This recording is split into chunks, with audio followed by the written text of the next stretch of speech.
जय माता दी। स्वागत है आप सबका ब्रह्मांशी में। रावण ने जब कुंभकर्ण को जगाया ये कहकर कि अब आपको युद्ध करने जाना होगा राम से, क्योंकि सीता मेरे पास है और कुछ भी करके मैं उन्हें हासिल नहीं कर पाया हूँ, तब कुंभकर्ण ने उनसे कहा कि आप तो मायावी हैं, राम का रूप धर के चले जाइए सीता जी को हासिल करने के लिए। तो रावण ने चौंकाने वाला जवाब दिया था। क्या आज आपको सुनाऊंगी वही कहानी। राम जी के साथ युद्ध में जब रावण के बड़े बड़े राक्षस, बड़ी सेना समाप्त हो गई, तो उन्होंने तय किया कि अब कुंभकर्ण को जगाया जाए। बहुत लंबे प्रयास के बाद जब किसी तरह कुंभकर्ण को जगाया गया, तो जागते ही उसने पूछा कि आज तक मुझे कभी जगाया नहीं गया, तो फिर आज ऐसी कौन सी समस्या आ गई है जो उसे उठाने की आवश्यकता आ गई। तब रावण ने उन्हें बताया कि वो सीता को हर के ले आए हैं, लंका दहन हो चुका है और रामचंद्र जी सेतु निर्माण करके लंका में आ गए हैं और अब युद्ध हो रहा है। तब कुंभकर्ण हैरान रह गया और बोला कि परंतु इसके लिए मुझे उठाने की क्या आवश्यकता है, आपके पास इतनी बड़ी सेना है, भेजिए सेना को और करिए युद्ध। तब रावण ने बताया कि अक्षय कुमार, प्रहस्त, अंकपन, अतिकाय, देवांतक, नरांतक, मकराक्ष और खरदूषण भी वीर गति को प्राप्त हो चुके हैं। अब लंका के गौरव की रक्षा वीरवर तुम्हारे ही अधीन है। कुंभकर्ण ने जैसे ही ये सुना, अचानक उसकी आंखें पूरी की पूरी खुल गईं और तब उसने भर्त्सना करते हुए कहा कि सीता जगदम्बा है, उनका हरण कर तुमने उचित नहीं किया है,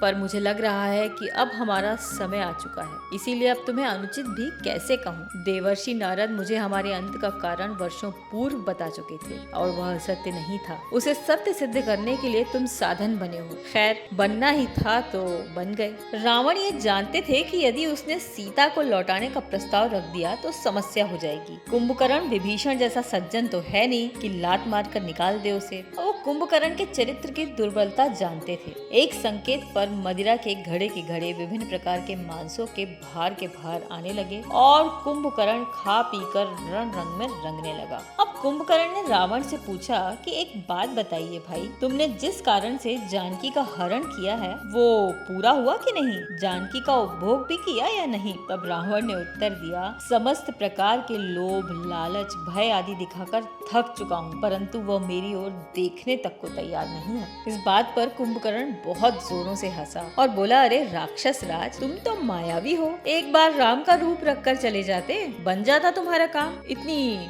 मुसीबत ही ना आती। रावण ने अब लंबी सांस भरी और बोला, क्या बताऊं भाई, मैंने यह विचार भी किया था, किंतु राम का रूप धारण करने के लिए जैसे ही राम का ध्यान करता हूँ, मेरे मन की समस्त कलुषित भावना खत्म हो जाती है। मैं प्रत्येक स्त्री में अपनी माता के दर्शन करने लगता हूँ, स्वयं से लज्जित होकर थक हार कर बैठ जाता हूँ। और ये कहकर रावण मौन हो गए। कुंभकर्ण जो अब तक बहुत ज्यादा मदिरा पान की वजह से लड़खड़ाने लगा था, उठा और अपने भाई को बोला, लंकेश्वर, हे रावण, उठो, अब अपने अनुज को अंतिम विदाई दो, आलिंगन दो मुझे और मुझे विदा करो। रावण ने उसे गले लगाया और विजयी भव का आशीर्वाद दिया।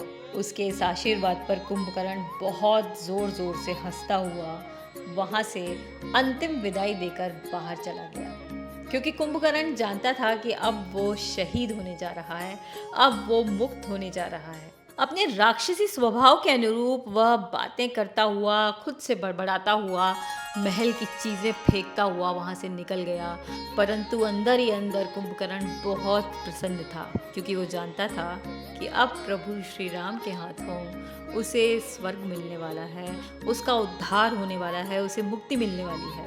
और इस तरह लीला का एक हिस्सा कुंभकर्ण भी कहने को तो युद्ध करते करते युद्ध में वीर गति को प्राप्त हुआ, परंतु सच तो यही है कि श्री राम के हाथों उसने मुक्ति को प्राप्त किया और उसी में उसकी प्रसन्नता थी, उसी में उसका कल्याण छुपा हुआ था। तो बोलिए, जय श्री राम, जय हनुमान। अगर पसंद आए हो तो लाइक कीजिएगा, कमेंट्स कीजिएगा, साथ ही साथ इसे अपने अपनों के साथ शेयर अवश्य कीजिएगा, साथ ही यंग जनरेशन के साथ अवश्य शेयर कीजिएगा, क्योंकि उन्हें एजुकेट करना, उन्हें अपनी सभ्यता, संस्कृति और अपने महापुरुषों के बारे में बताना हमारी ही जिम्मेदारी है।